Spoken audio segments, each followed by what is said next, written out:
السلام علیکم ورحمۃ اللہ وبرکاتہ۔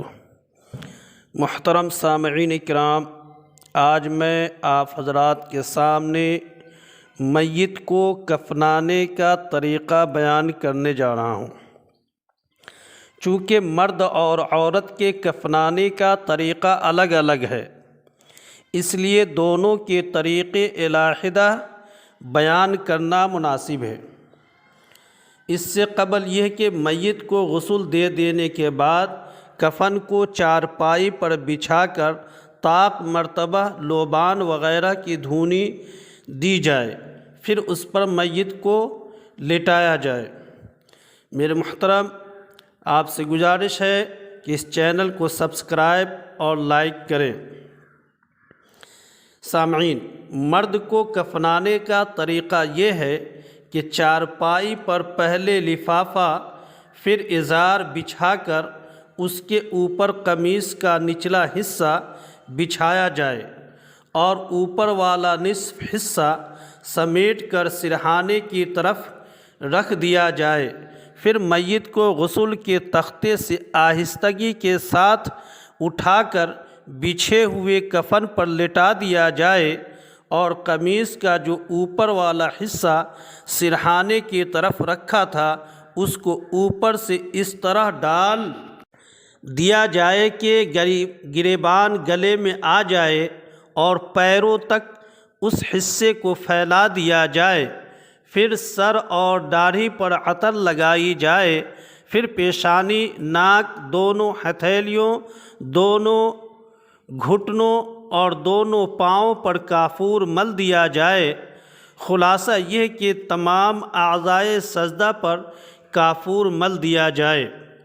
اس کے بعد ازار کا بایاں پلہ میت کے اوپر لپیٹ دے، پھر دایاں پلہ اسی طرح، لفافہ بھی، یعنی دونوں کا بایاں پلہ نیچے رہے اور دایاں پلہ اوپر۔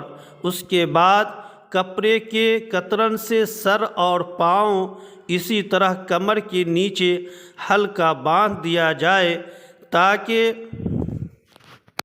ہوا وغیرہ سے کھلنے نہ پائے۔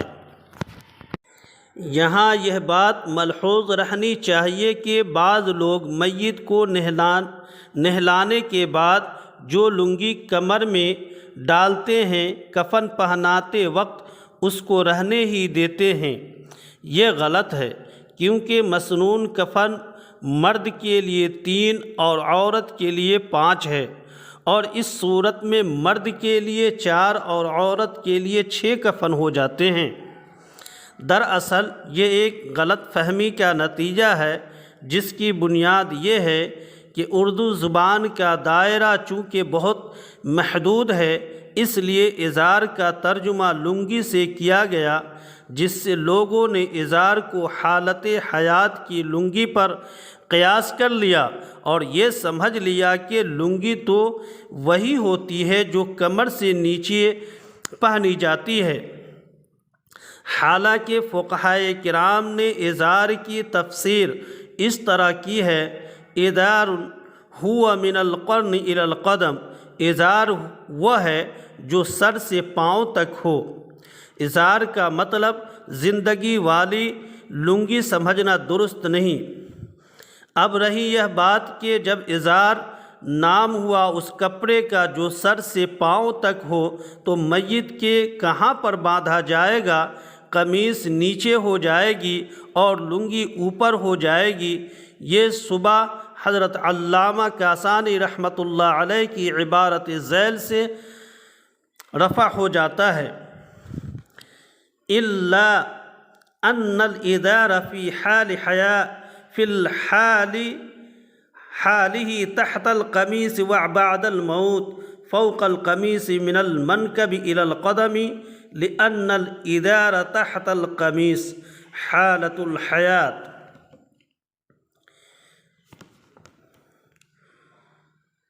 ہاں، البتہ ازار زندگی کی حالت میں قمیص کے نیچے ہوتی ہے اور مرنے کے بعد قمیص کے اوپر مونڈھے سے پیر تک، اس لیے کہ ازار قمیص کے نیچے اس کی زندگی میں تو اس لیے تھی کہ چلنے پھرنے میں آسانی ہو، اور مرنے کے بعد تو چلنے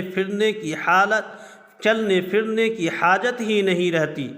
معلوم ہوا کہ اگر کوئی شخص لنگی کے نام سے کمر سے نیچے تک ایک کپڑا دیتا ہے اور اس کے علاوہ 3 کپڑے دیتا ہے تو اس کا عمل کفن مسنون پر نہیں ہے، کیونکہ ایسی لنگی نہ تو رسول اللہ صلی اللہ علیہ وسلم کے کفن میں دی گئی، نہ صحابہ کرام کو دی گئی، اور نہ ہی تابعین و تبع تابعین کو، لہذا یہ خلاف سنت، بدعت اور مکروہ ہے۔